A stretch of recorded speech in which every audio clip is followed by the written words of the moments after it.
All right, everyone. Welcome back to another video. Last time we left off here, showing all of the delegates from both France and Italy. Once again, we're not going to try to pronounce those names because I struggled at it. But now we're here. Boys from down under capture London. June 20th, 27th, 1940.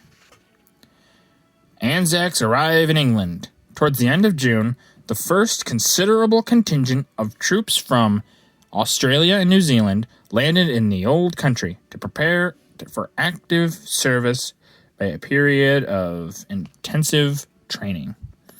In the above picture, some diggers and a few days' leave in London are shown, arriving at their social headquarters, the Strand Theatre, Aldwych? I don't know.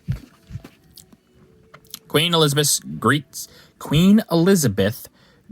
men of the Dominions, June 20th to 27th, 1940. Royal welcome. Queen Elizabeth, surrounded by officers and men of the navies, armies, and air force of all the Dominions, poses for a picture at the Victoria League Club in London. While below, a contingent of Australians set out from their training camp, headed by their band and drum major for a routine march. So there's those all posing with Queen Elizabeth, and this is not the Elizabeth you're probably thinking of. At least I don't believe it is. This is somebody else. And then there we go. We see them preparing for a good old drum march. It says, Britain prepares to meet the foe in the Middle East. That's a two-page. It's a twofer. June 1940. The watch in the desert. The Italian declaration of war had been long expected, and from the beginning of the war, full measures had been taken by Britain to protect Egypt and the Suez Canal against Italian attacks. Egypt did not herself undertake hostile action, though she stood ready to defend her territory, warning Italy that any attempt on Cairo would involve her entry into the war by Britain's side.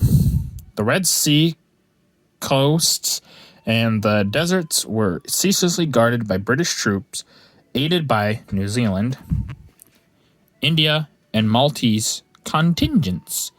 And the Nile was continuously patrolled by armored motor launches. The picture shows, top left, Arab soldiers holding lookout posts to guard against surprise landings by troops from Italy's African possessions on the Red Sea coast. Bottom left, Egyptian soldiers, and a sandbag post guarding a bridgehead in Cairo. Top right, men of an English country regiment at Bren gun practice over the sands. Bottom right, British tanks and their crews in Cairo waiting orders to move off into the desert. See the Arabs preparing for any would-be attacker. The Egyptians here, ready to defend their territory, as they should. Them practicing. This is good. Obviously, you want your troops to be well practiced, because if they don't, they might crumble under combat. Because one thing that you might think is like, oh, well, why do they do so much training? Well, one reason is when people are trained on something over and over and over, when they're in extreme situations, a lot of times people's basic instincts will be to revert back to their training. What do I know? What can I just do?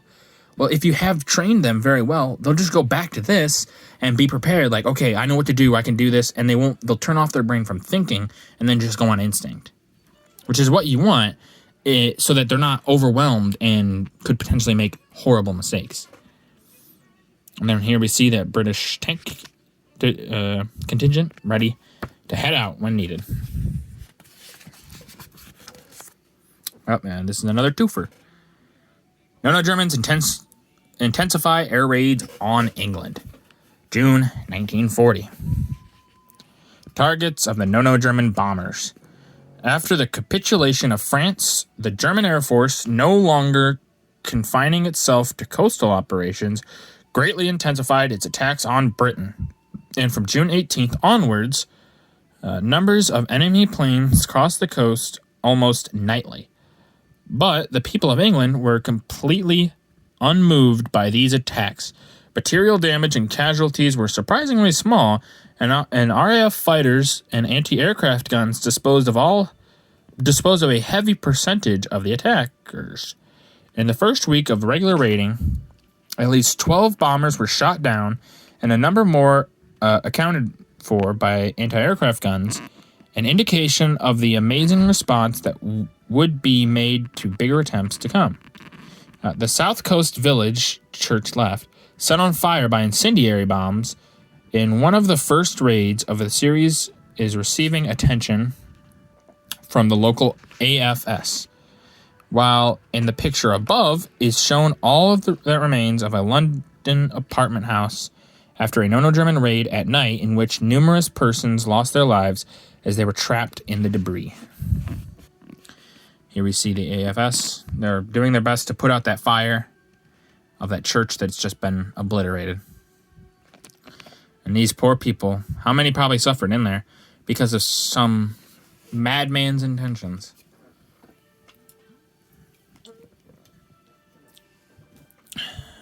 Well, that's going to do it for this video. If you guys liked the video, leave a like. If you didn't like the video, leave a comment. Tell me what I can improve on. And as always, subscribe. It is a great help, honestly. Thank you.